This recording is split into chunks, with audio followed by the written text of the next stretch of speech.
Fala galera, eu sou o Brian, esse é o Rolê Temporal 38, dessa vez falando sobre um assunto muito importante para a história do nosso país, que é a Guerra do Paraguai.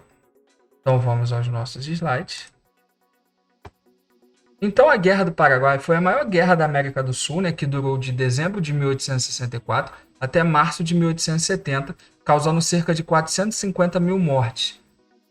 Então se pensarmos na guerras do século XX, pode parecer uma guerra sem muita importância assim, mas ela foi uma das guerras mais letais da contemporaneidade. Foi uma guerra longa, sangrenta, marcada por conflitos territoriais, onde o Paraguai queria anexar novos territórios, mas também por brigas territoriais envolvendo a Bacia Platina, que a gente vai falar um pouco mais, ela é muito importante. Cerca de 139 mil de 9 milhões de brasileiros foram para a guerra, e desses 139, cerca de 100 mil mortes brasileiras ocorreram. É muita coisa. Muitas mortes foram causadas por doença, mas a maioria em combate, e o Uruguai e a Argentina também sofreram grandes baixas, mas quem mais perdeu nessa guerra foi o Paraguai, que perdeu cerca de 60% da população, e dessa parte, 75% da sua população masculina.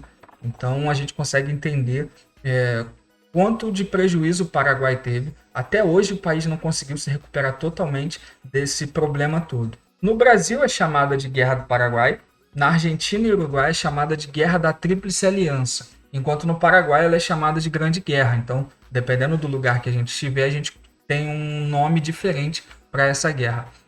Se a gente pensar nessa questão da Tríplice Aliança, precisamos entender que o Brasil tem grande influência nisso, porque ele interviu diretamente na política dos seus aliados nos anos que antecederam essa guerra, fazendo com que pessoas ligadas aos interesses imperiais brasileiros estivessem no poder desses países. O Brasil, ao longo dos anos, era soberano nas questões políticas platinas, com alianças com Argentina e Uruguai.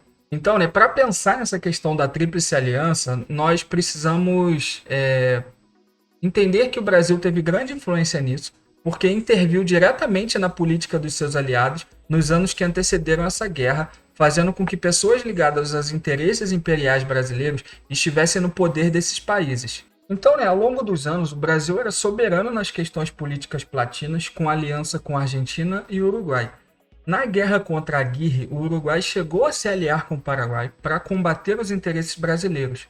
Solano Lopes, que é o ditador líder paraguaio, se compromete então a ajudar enviando tropas para a captura de um navio brasileiro que tentava chegar ao Mato Grosso, que fez com que todos os seus tripulantes morressem prisioneiros em território paraguaio.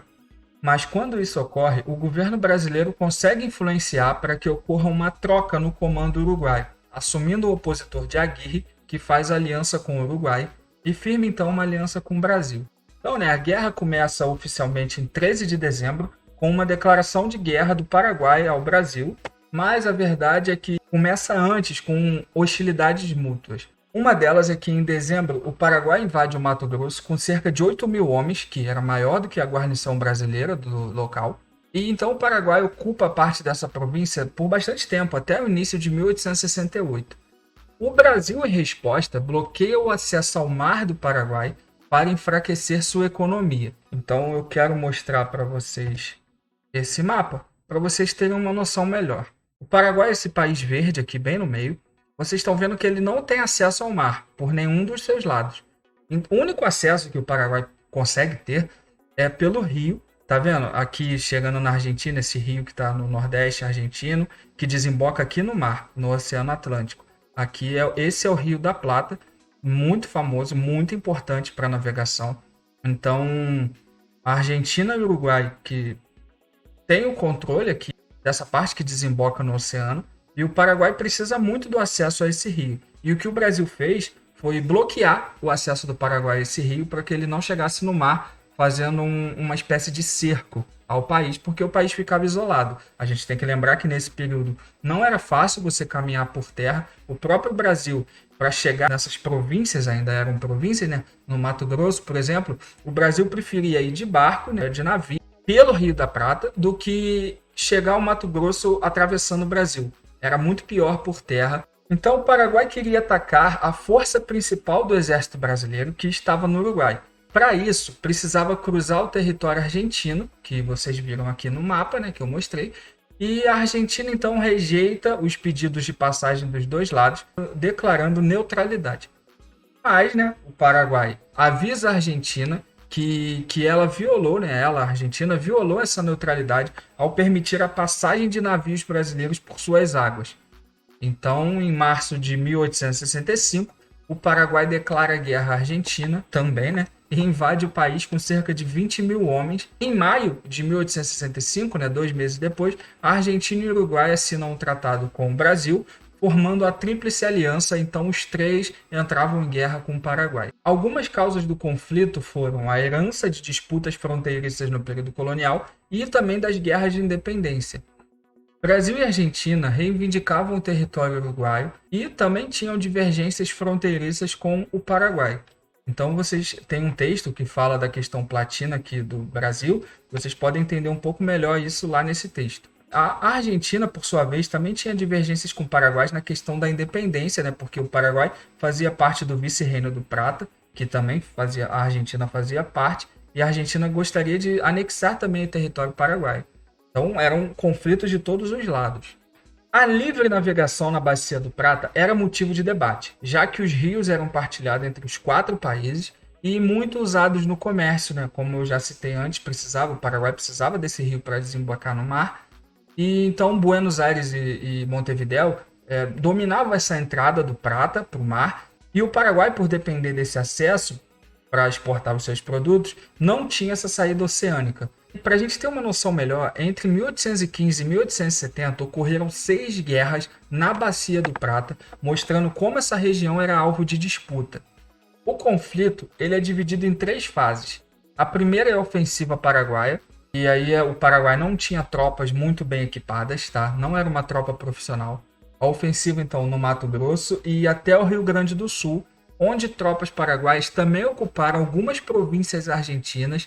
E essa fase durou até setembro daquele ano, quando as tropas bateram em retirada ou se renderam porque não aguentaram, não tinha tanto aprovisionamento e perderam. 2 batalhas foram determinantes para esse recuo paraguaio. A Batalha de Jataí, no solo, e a Batalha do Riachuelo, que é uma batalha naval, liderada pelo almirante Barroso, porque a ofensiva paraguaia buscava retomar o acesso ao mar, que o Brasil bloqueou, né? Ela precisava passar por esse bloqueio no Riachuelo. As frotas paraguaias eram formadas por navios de madeira com canhões improvisados, enquanto o Brasil tinha uma das maiores e mais tecnológicas marinhas daquele momento. Então, o Paraguai com navios de madeira, Brasil com navios tecnológicos. Com isso, o almirante Barroso consegue uma técnica para abauroar os navios paraguaios pouco a pouco, né? O navio brasileiro entrava no navio paraguaio, como era de madeira, conseguia destruir tudo. E pouco a pouco foi dizimando a frota paraguaia. Eu quero mostrar para vocês também uma imagem muito importante desse conflito, que foi o quadro pintado posteriormente por Vitor Meirelles, um quadro muito interessante, encomendado posteriormente, né, que mostra toda a glória do exército brasileiro. Então, né, a Marinha do Paraguai é anulada naquele momento, e a partir daí o Paraguai não conseguia mais realizar nenhuma ofensiva naval num conflito, né, onde os rios eram essenciais.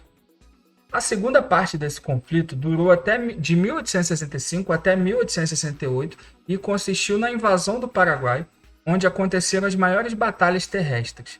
No ano seguinte, Solano Lopes decide realizar uma grande ofensiva para forçar negociações com a interiorização das tropas aliadas, e então Solano Lopes promove um grande ataque surpresa, mas que com a articulação de Lima Barreto e General Osório, as tropas aliadas conseguem uma grande virada.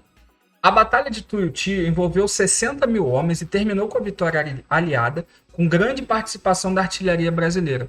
Houve a Batalha de Curupaiti, onde os exércitos argentinos e uruguaios sofrem significativas perdas, mas conseguem tomar essa fortaleza. Os aliados sofrem pesadas baixas, interrompendo suas ofensivas por vários meses. As forças aliadas então sofrem alterações em seus comandos, com o passar dos meses de uma guerra parada e com negociações infrutíferas para os dois lados. Além de intrigas políticas, com então o Duque de Caxias assumindo a liderança da Tríplice Aliança, e a partir de então a guerra começa a mudar.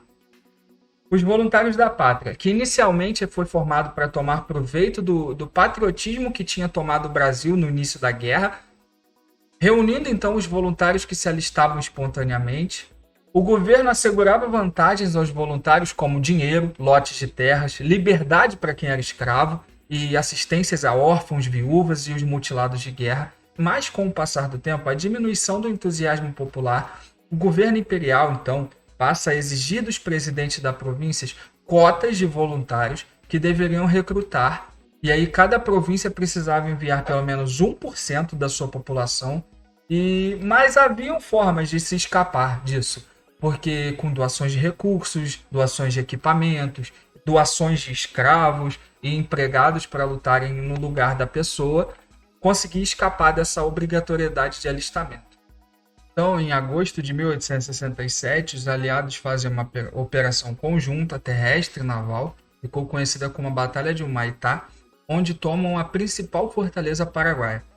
Em julho de 1868, termina a última grande batalha terrestre da guerra, e para chegar a Assunção, Duque de Caxias faz a manobra Piquiciri, que é atravessar o Chaco Paraguaio, que é uma região super lamacenta, de pântano. E para vocês terem uma ideia, essa travessia durou 23 dias e 11 quilômetros, para vocês verem como é difícil atravessar tudo aquilo. Então a tropa brasileira chega, a tropa aliada, né, chega até Assunção e eles invadem a cidade, e ali a gente pode dizer que a guerra termina. A última fase da guerra é marcada por um colapso do Paraguai, táticas de guerrilha e uma caçada a Solano Lopes, que havia fugido de Assunção.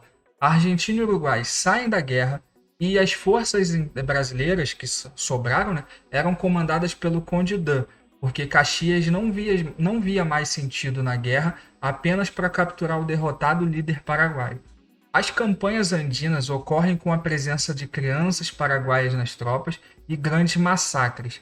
Então esse é um ponto assim, muito importante na guerra, que o Paraguai não tinha mais gente, começou a usar crianças, algumas dessas crianças com barbas de mentira, fake, né?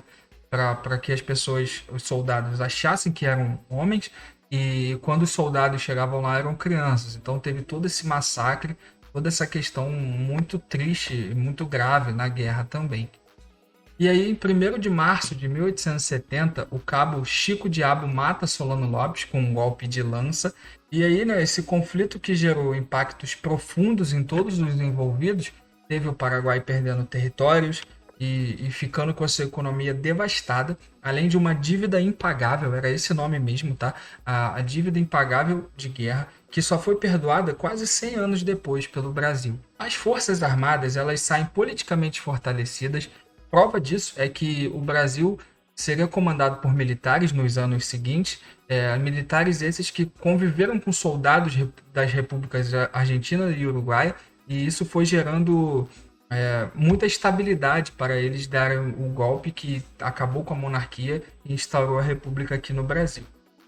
O Brasil, então, teve uma grande crise econômica, já que o esforço de guerra, que sempre custa caro, e a insatisfação da população com o aumento de impostos, aumentou todo esse problema no Brasil. Também houve debate pela abolição da escravidão, dado o grande desempenho dos soldados negros, que muitas das vezes foram para a guerra forçados, né, como eu disse anteriormente, e tinha suas liberdades, né, atreladas a participar e voltar vivo, mais importante, da guerra. E aí, né, a soma do fortalecimento militar, crise econômica e a questão da escravidão resultou, alguns anos depois, né, na proclamação da República. Um último ponto que eu queria destacar com vocês é que Francisco Doratioto, um grande historiador da área, ele afirma que a guerra não aconteceu por desejos britânicos, como se chegou a pensar durante muito tempo, que a Inglaterra se beneficiava vendendo armas, emprestando dinheiro, mas isso até foi verdade, ela chegou a vender arma, emprestou dinheiro, mas não quer dizer que ela tentou, que ela quis, que ela ajudou a fomentar essa guerra. Ela lucrou com a guerra, mas ela não teve participação nisso. Então, por hoje é isso. Espero que vocês tenham gostado e até a próxima. Valeu!